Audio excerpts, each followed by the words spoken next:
নমস্কার, নির্ভীক সংবাদে আপনাদের স্বাগত জানাই। আজকের বিশেষ খবর হলো মেদিনীপুর মেডিকেল কলেজ হাসপাতালে ভেজাল ফেলাইন কাণ্ডে প্রসূতির মৃত্যুর ঘটনার প্রতিবাদে এবং স্বাস্থ্যমন্ত্রী মমতা বন্দ্যোপাধ্যায়ের পদত্যাগের দাবিতে বুধবার সিপিএম নেত্রী মীনাক্ষী মুখার্জির নেতৃত্বে বামপন্থী ছাত্র ও যুব সংগঠনের সদস্যরা জেলা শাসকের দপ্তরের গেটের সামনে পথ অবরোধ করে বিক্ষোভ দেখিয়েছিল।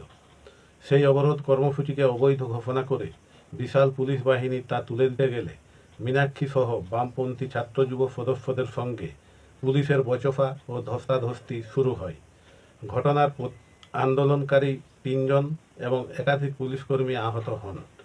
জেলা শাসকের দপ্তরের সামনে অবরোধ করা, সরকারি কাজে বাধা দেওয়া এবং পুলিশের উপর চড়াও হওয়ার অভিযোগে জেলা পুলিশের পক্ষ থেকে কোতোয়ালি থানায় মীনাক্ষী মুখার্জি সহ 15 জনের নামে জামিন অযোগ্য ধারায় মামলা দায়ের করা হয়েছে।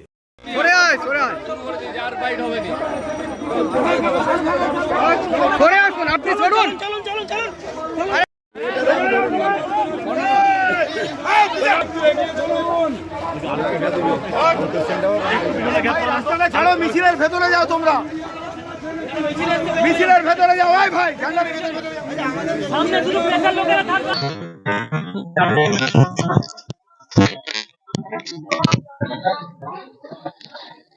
মোদি ভাই আর দিদি ভাইয়ের দেখলাম, আমরা দেখলাম যে পুলিশরা তদন্ত করেছে একটা সিবিআই, তারা দেশের প্রিমিয়াম সংস্থা, কিন্তু তারা আর বলতে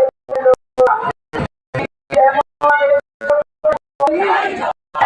ভাবে নারদা যেমন ভাবে অন্য ক্ষেত্রে মাথা তাদের যেমন আড়াল করছে।